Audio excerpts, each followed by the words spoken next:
Yeah. Okay. Good afternoon. Welcome to Cabinet meeting at Newport City Council on 12th of January 2026. I should say, is it too late? Happy New Year to everyone. Welcome to the new year. Let's crack on with the agenda. Item 1, any apologies? I think we've got 4 minutes, from what I can see. So no apologies received. Item 2, any declarations of interest? Councillor Davis. Yes, I did declaration of interest tonight as I'm the director of Police and Cookery. Okay, any other declarations of interest? As ever, colleagues, if you start going through the papers and realise you need to declare something, please declare it there and then as we go through. Thank you. Item 3, minutes from December Cabinet. Can I please move the accurate and true record? Happy to move. Councillor Davis and Councillor Hughes. Okay, agenda item 4 are the Council's draft budget and MTFP proposals. Our budget preparations this year have continued to be challenging, and the Council, like others, are dealing with significant budget pressures. Cost increases and increasing demand are resulting in significant budget shortfalls over the immediate and the medium term. The draft local government settlement was announced on the 24th of November, confirmed that Newport City Council will receive the largest percentage of core funding across Wales. This recognises we are the fastest growing city in Wales and local authority area by some margin. This brings challenges for the council services. So the approach on the budget has been, the approach is to be no unfunded budget shortfall by addressing all our financial pressures up front. We've updated our proactive strategy, emphasising risk management and targeted mitigations to contain service area pressures where possible. This approach supports the delivery of balanced annual budgets, sustainable medium-term finances, enabling us to continue providing essential services and meeting all our priorities. There are relatively few specific budget proposals requiring budget consultation. The Council is still required to consult where needed, for example, on the council tax increase. Residents, service users, scrutiny committee, school forum, and other stakeholders will have the opportunity to provide feedback for the Cabinet's consideration before they recommend their final budget proposal to full Council in February. The report in front of us, along with appendices, sets out the draft budget proposals, including pressures on our investments, budget savings, and the proposed increase in local council tax. The medium-term financial plan, as of February 2025, showed a potential budget gap of around 3.1 billion for the upcoming financial year. A significant number of factors are considered when we review and budget our MTFP. These factors are influenced by both internal and external issues, so the position will change throughout the time. Table 1 within the report compares the current position, which was reported in February 25, and confirms a balanced position as of this draft budget. Balanced means all our costs have been met. The Welsh Government announced its draft budget on the 24th of November. It allocated some 27 billion of funding in total, over 800 million additional to current year's budget. A rollover draft budget was announced, which left 320 million revenue budget funding unallocated. The Welsh Government made a further announcement on the 9th of December that that their support for the 26 budget had been secured, and this allowed it to distribute most of the unallocated funding available. That means an additional 112 million of funding over and above the draft budget amounts for local government was allocated to local government. Individual allocations will be confirmed in the Welsh Government final budget and resulting financial revenue support grant allocations on the 20th of January this year. This January. Although the 26-27 draft settlement is more favourable than expected, significant challenges persist and opportunities to find new service savings are limited. The report focuses on the original draft budget announced, and further work is taking place in readiness for the final announcement that will be included within the final recommended budget when we go to Council in February. The continuation of high price inflation and service demand continues as the Council's current year budget margin confirms. Unavoidable pay and other inflationary cost increases, including schools. These are estimated to be 18.7 million in the 26-27 year and over 50 million over the next 3 years to 28-29. Financial pressures and the demand on services are continuing to grow significantly for 26-27 across the medium term, with fewer opportunities to realise savings in service areas. We're experiencing exceptional levels of demand and cost pressures in some areas, most significantly children and adults, care services, additional learning needs, and housing services. More details on proposed investments included in Appendix 2, and some of the key items are noted in the report. The Head of Finance has set the council tax base for 26-27 and an increase by 2.3% to 63 million, generating around 2 million of additional funding on council tax rates. This tax base is now net of a 2% non-collection allowance, which we have reduced from previous levels of 2.86%. The increase in the tax base is a reflection of growth in the city and the improved collection rates. Newport's council tax is the third lowest across Wales, being 10%, circa 11 million, lower than the Band D Welsh average and 18% lower than the highest quartile value. The budget position and figures in the report are based on a proposed tax increase of 4.9% for 26-27, which provides 4.3 million in funding. A total of 6.3 million will be raised with a combined proposed council tax increase and the council tax band change. This is equivalent to a £1.34 a week increase for a Band C property across the city. The proposed council tax increase will require consultation, as every year, before the Cabinet confirms their final recommendation on the council's budget and require council tax increase to the council in February 26. New budget savings are formally included in this report. 361k of these savings are linked to service redesign, and remaining are non-cost service savings, which are low risk. Savings will be made under delegated authority and therefore do not require public consultation. The council has an increasing requirement to invest in its assets, mainly buildings and infrastructure, due to an ageing asset base and growth in the city, driving the need for more infrastructure and ongoing maintenance thereafter. The council is also committed to supporting and developing the city centre, and this will require targeted intervention.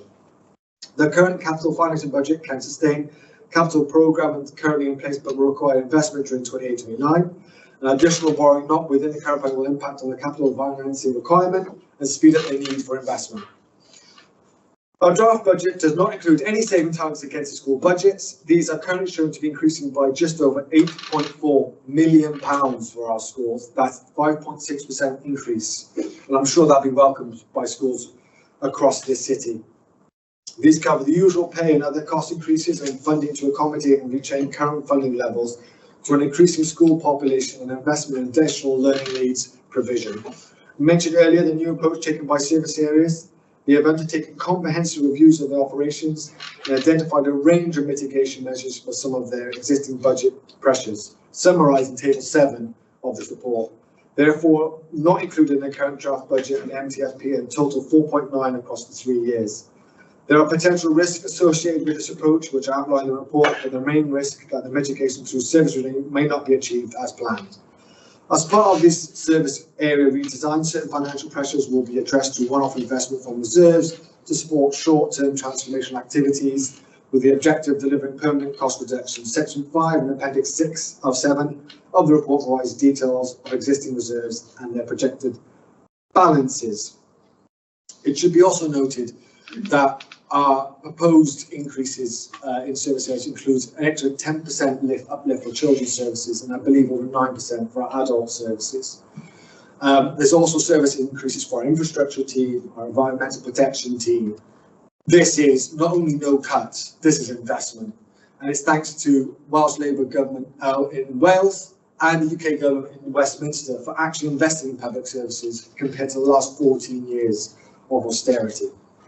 I asked the Cabinet, therefore, 1. A council tax increase of 4.9%, a weekly increase of £1 to £1.34 for properties in Band A to C, the most common bands in Newport. 2. Proposed fees and charges in Appendix 4. 3. The budget investments shown in Appendix 2, including those for schools. And improves. 4. The use of transformation reserve to fund the implementation of cost area mitigations, as set out in 3.12, totaling 327,000. Notes the savings implemented under Delegated Authority Appendix 6, and the notes the position on developing a balanced budget for 26-27, noting that position will be subject to ongoing review and updates between now and the February Cabinet, when the final budget is agreed and we listen to the wonderful people of Newport giving us their views on this budget. Any comments or queries? There was a lot there, wasn't there? Councillor Davis. There was a huge amount, but I think most of it would be probably positive, and I'm very grateful for the 276 million proposed to meet our additional the demand for additional needs in our schools, as well as the increase of 8.4 million, which is a 5.6% increase in our schools. But what I really think we need to emphasise in this is now a consultation process, and it's vital that our residents, our unions, our schools, and anybody who's got an interest within Newport actually participates in that process, because we are listening, and it's your chance to put your voice forward. And I'm going to listen and determine a final end budget when we get to the end of February, and I think that really needs to be reiterated. Thank you. Well said, Councillor Davis. Any other colleagues? Councillor Lacey. Thank you. I just want to welcome the budget and the investment, but I want to reflect on an article that I read over the weekend in the Ardal, which spoke to other group members, and two specific comments that I pulled out of the article. One of them, which was specifically commented around profit from children's care, is actually it's okay. And another one which also said the lack of clear plan for long-term savings and efficiency. I just want to put on record that, you know, when we talk about children's care, this is not a normal market. These are vulnerable children whose futures depend on every decision that we take. The council tax proposed will allow further investment to stabilise services, reduce future costs and protect those children, rather than allowing an unsustainable system of rising private placement fees to continue creating public money. Children in our care are not commodities, they're not business models and should not be treated as such. So by being able to invest now through the Eliminate and bringing that 2.2 million into the service and bringing children back in-house, Newport is taking control of its costs and it's improving the outcomes at the same time, and therefore a clear plan for long-term savings and efficiency. Yes, it was really disheartening to see that for all political disagreements. You would have thought it would be,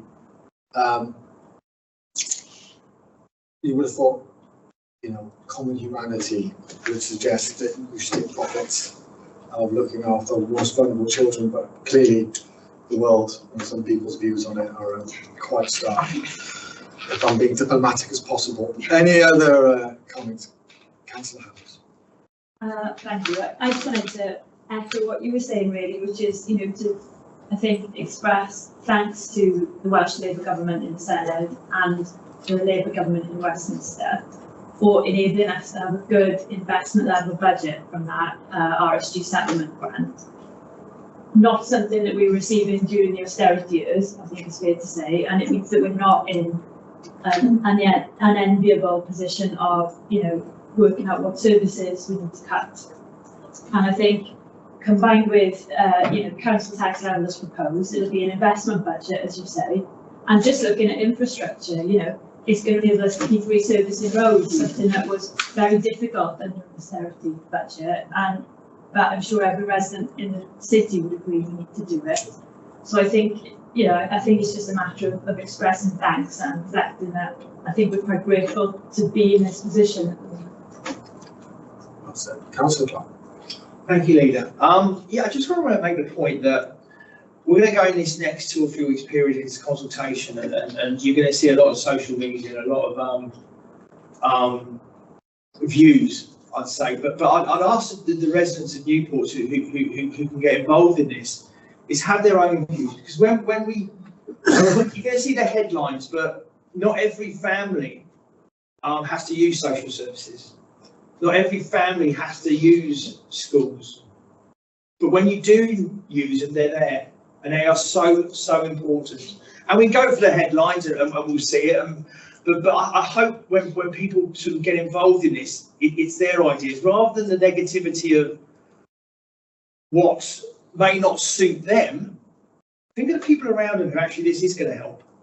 And probably the budget, this budget I've sat on, and this is probably in cabinet my second or third year, but as a councillor, this is maybe my 7th or 8th year. Sadly, the older you get, you can't quite remember how many years. But what I do remember is this is probably the best budget we've had, and it's no coincidence that, you know, again we'll get attacked for this, of course we will, because people don't want to see sort of the evidence and the proof. The UK government is Labour, the Welsh government is Labour, and obviously this council is Labour. But also it's bigger than that. It's about the people of Newport. And I said, don't get tied up in your Facebooks or your Instagrams and your negativity. Look at the people next to you, because we all say in life we're there to help others. Well, this budget helps everyone in Newport. So keep that in mind when you're reading it and replying to it and putting your input, because if you've got other ideas, as Councillor Davis mentions, we're listening. Come to us with them. They've got to be ideas which can balance the books and the right ideas. So I just hope people listen to that and take that on board. Just briefly, it's my first budget as a cabinet member. It's an eye-opener, really. I don't suppose I should say that, being a councillor for 13 years, but once you're in this position, you see it a lot more. And I'll just touch on social services. It's not until in my later life I know how much social services mean to Newport. I got a mother-in-law who's in hospital, who's waiting for a social services report. And not saying social report services is the best they can be, because there are problems. And I've also got a young grandson who's in special needs school. So I know the importance of our social services and why we have to put up our council tax. Yeah, it's about being there for our most vulnerable in society. But we're the third lowest council tax in Wales. That's often forgotten and often not part of this commentary because it's convenient for certain people to have that view. But third lowest is that we recognise people are feeling the pinch. We absolutely know it. And in most areas, if you move out of Newport, you'll be paying more for exactly the same house. It's worth bearing that in mind. Any other comments or queries? Chief Exec. It is just to place on record my thanks to the officer team, to the senior leadership team, despite obviously the relatively positive settlements that was received this year. There's been quite a shift in terms of the way that we've delivered the budget, and as some of the cabinet members have said, those who've worked with some budgets previously, quite frequently there's been challenging savings having to be delivered, posts being deleted, etc. So this is a medium to long-term plan, despite whatever sort of wider views are. This is a medium to long-term plan, hence the transformation resources required to underpin it. But it's seen a significant shift in 2025 in terms of the way that we built the budget, and it's taken commitment and buy-in from a number of the teams to get us over the line with this in terms of the proposals that have been presented will be recommended to you today. So just all the thanks. Yeah, quite right too. Thank you to all the officers who've worked so hard. Different way of thinking this year, wasn't it? So thank you ever so much for all your hard work. Okay, can I approve for a seconder for this budget to go to draft consultation? Councillor Clark, Councillor Lacey. Okay, agenda item 5. Our November revenue budget monitor. This report explains the current forecast position of the council's revenue budget and the financial risks and opportunities that present themselves. With a November update, there's a third revenue monitor that has been presented to the Cabinet this financial year. Against the next budget of 428 million, the November revenue monitoring position represents 2.4 million underspend when considering the contingency budget and temporary underspends in non-service areas. While this suggests an improved overall position compared to the update in September, it should be noted that certain areas are collectively forecast to overspend by 4.7 million. This is excluding schools. The update provides confirmation that some of the known risks at the start of the year continue to cause significant overspends within social services, housing, communities and education. So we've just discussed the new budget, trying to address some of those concerns. As anticipated, this currently proposing possible to offset service area overspends with a general contingency underspends within the capital financing. The key areas contributing to 2.4 million forecast underspend position include significant pressure of 1.2 million overspend within housing community service, largely attributable to property related issues within the community's portfolio and subsidy shortfalls. 2, increased demand above average placements and costs, increased transport costs within adults, non-residential and supported living services. It's contributed to a 2.3 million overspend. However, these overspends are partly offset by an underspend within the adults residential service. 3, increased demand for out-of-area placements and low occupancy in the children's in-house residential provisions. It's contributed to a 5.2 million gross overspend, partly mitigated, reduced to 1.4 million by the use of one-off reserves and grant funding.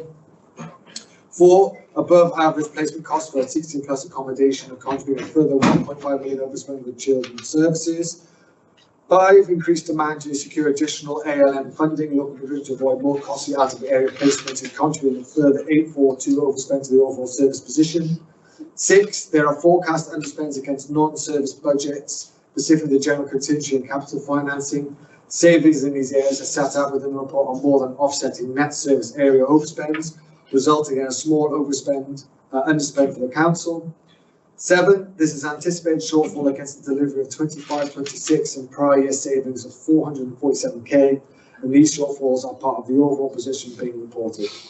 It's important to note that whilst in the third monitoring report to change the cabinet, there still remains the prospect for position to change. Obviously, while some uncertainties have been clarified, uncertainty remains around the potential increase in demand for people-based services and the availability of in-year specific grants. And I will add myself, geopolitically, who knows what's going to happen over the next couple of months, which completely changes the financial picture.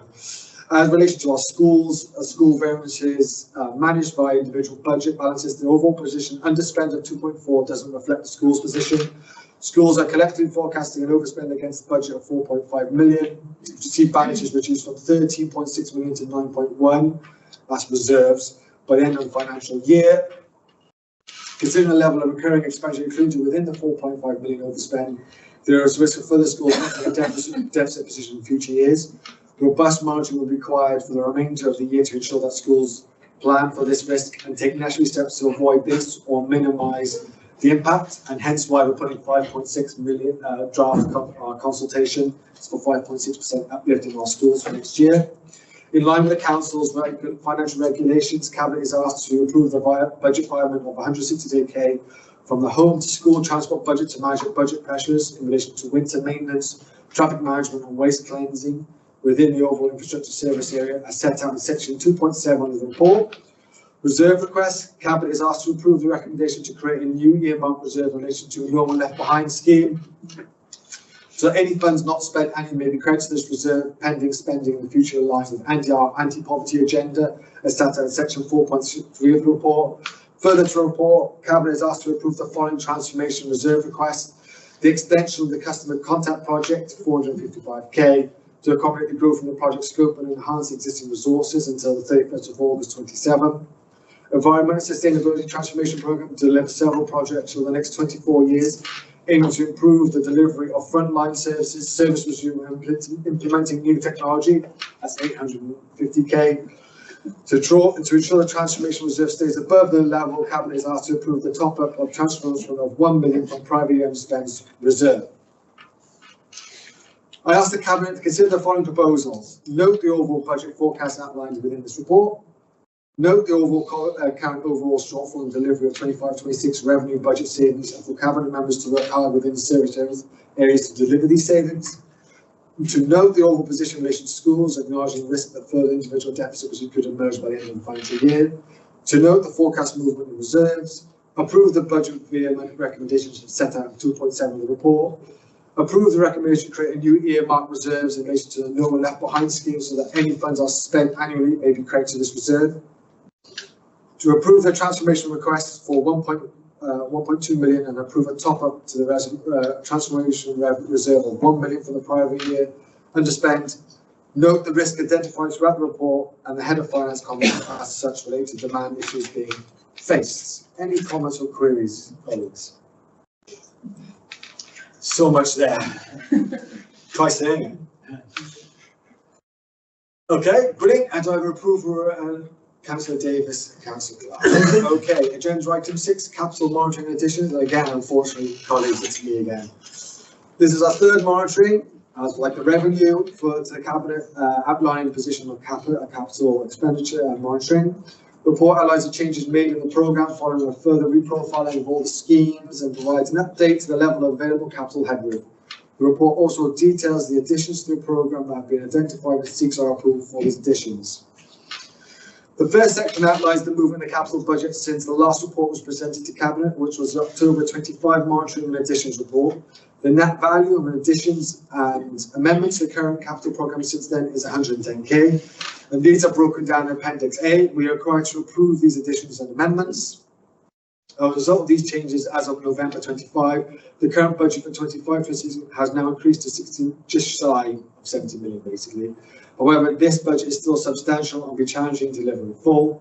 As part of the recommendations to this report, we are asked to note the slippage that has also been identified, marginally, which is currently 870k. However, following the same approach as previous years, any further slippage that is identified throughout the year will only be subject to our approval as part of the final outturn report once that final position is known. In relation to our capital headroom, it currently stands at £14.3 million. While the level headroom may currently appear reasonable, there remains a need to tightly control its use so that council is able to respond to critical issues as when they emerge. This will require clear prioritisation of the most pressing and urgent issues. In addition, any opportunity to further increase the headroom will need to be taken so that it's possible to support as many priorities as possible and ensure that sufficient funding exists to respond to any issues that do arise. In relation to our prudential indicators, the council supplied with all indicators set out in 25-26. We are asked now to approve the additions and amendments of 110k to the capital programme 25-26. We are also asked to note the level of capital headroom currently outlined, and we also require to know the authority's compliance with the prudential indicators which are included within this report. Any comments or queries, colleagues? None? Okay, can I have approval in a second there, please? Councillor Clark. Agenda item 7, mid-year reviews. Again, this is me. Cabinet report on the mid-year assessment report on the service area against their service plans for 25-26. The service plans support the delivery of the council's corporate plan up to 22-27 and its 4 wellbeing objectives. The report provides a summary of the progress which service areas have made in the first 6 months, 25-26. Overall, the assessment shows the service areas are making good progress in the delivery of their objectives, with only 8 out of 41 objectives reported as amber. Of the 130 performance measures reported, 53 or 47% are reported as green, 9 or 8% are reported as red, 12 or 11% are reported as amber. The remaining 13 are being information performance measures only. The report acknowledges the challenges and risks in areas such as, we've just discussed all the investments and pressures, customer contact, housing and homelessness. These remain priority for all sorts of services and increasing demand. The key achievements so far have been infrastructure, delivering major projects like carriageway upgrades and Millennium Bridge refurbishment, rolled out automation and AI to improve services and promoted council job opportunities. The AI is particularly close to my heart. Environment and public protection, enhanced play areas led by Councillor Forsey, trained, help small business with their sustainability and expand our EV charging points. On prevention and inclusion, we delivered 133 free activity sessions for over 1,650 people, hosted a national Play ID event, and expanded childcare support through Flying Start, to name just a few. I asked this cabinet, I can't say anymore, I'll be here all day. I asked the cabinet to consider the contents of the report to monitor each service area in relation to that performance over 25-26. Colleagues, any comments or queries? Give me no chance to break here. Approval in a second, please, or Councillor Clark and Councillor Davis. Agenda item 8, still me. The next item is regarding the appointment of Company's Director for the new local authority trading company for property services Custom Cymru. Have I said that correctly? Okay, nods. It was commenced trading on the 1st of January. Thank you, can I say, to all officers who have been involved. I know it's a long time, a lot of work, a lot of stress, a lot of commitment, but it's the right thing to do for this council, for the infrastructure of this council. As discussed, we've taken all the rules that was previously done by Newport North and all those responsibilities. We've moved to nominate an interim managing director, Mr. Al Robertson, who is here with us and for the first time, and we'll have further such meetings. Welcome. Welcome to joining and being in charge of services for the fastest growing city in Wales. It's a challenge, but also an exciting opportunity, I think, and we look forward to working with you closely as we meet those challenges and opportunities going forward. The shareholder agreement agreed at last cabinet sets out governance arrangements between the company board and directors. Cabinet is able to appoint and remove directors on behalf of the council, and following the appointment of the new managing director, the board requests approval for the appointment of Mr. Robson to the board of directors. So the recommendation is that we appoint Mr. Robson as a director of NC Commercial Services Limited with immediate effect. Any comments, queries, colleagues? Councillor Howells. Thanks. Yeah, I just wanted to record my formal welcome to Al. I think, as Lisa said, it's a challenge, but it's also an exciting new sort of watershed moment for Custom Cymru. So, hopefully we can, make some great strides with property management in terms of Custom serving its clients and its employees, as it already does very well, and delivering that social value to residents of Newport, which I think, as we've seen in scrutiny, is increasingly doing that and doing it very effectively. So I think we're looking to build on that as well. And I think two more points from my perspective and a cabinet perspective is, that close working with council officers to make sure that we're managing the property portfolio in a way that's delivering our statutory functions, also providing rental returns, estate management that provides good rental returns to the council, so we can reinvest them in other services and minimising our capital demands. And I think also just listening to the community needs and making sure that we're putting on a platform where we're listening to what the community wants from our assets, and it's, the strategic management of it, and making sure we're proactively looking for solutions and listening to the community. And I'd be really keen to sort of explore that with yourself and officers as we go forward, and I'm really looking forward to it. Thank you, Councillor Howells. Councillor Davis. Thank you very much. I particularly want to welcome you aboard as one of the directors on Custom Cymru. It's a really exciting time. But Al is facing that challenge of bringing his team with him, because this is change. This is massive change for the staff and the officers who have worked for. It's about tuking over. They've worked for Newport North for many, many years. They're now part of a new body, and it's getting used to that change. And I've got every confidence in you that, given your background, that you're going to bring those people with you, and I'm looking forward to working with you, ensuring that people are supported and bring forward those new people. This will be a great chance to go ahead. Thank you. Brilliant. Do I have an approval and a seconder? Councillor Clark, Councillor Howells. Welcome.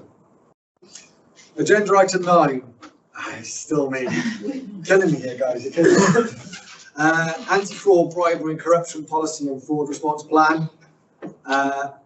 It sets out council committed to countering fraud, bribery and corruption. The council adopts a zero-tolerance approach to fraud, bribery and corruption. Maintaining a current policy is essential for the council to deter such activities both within the organisation and among partner entities.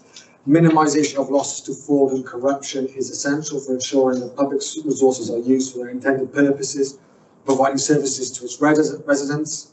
Cabinet are asked to consider and approve the revised anti-fraud, bribery and corruption policy and fraud response plan.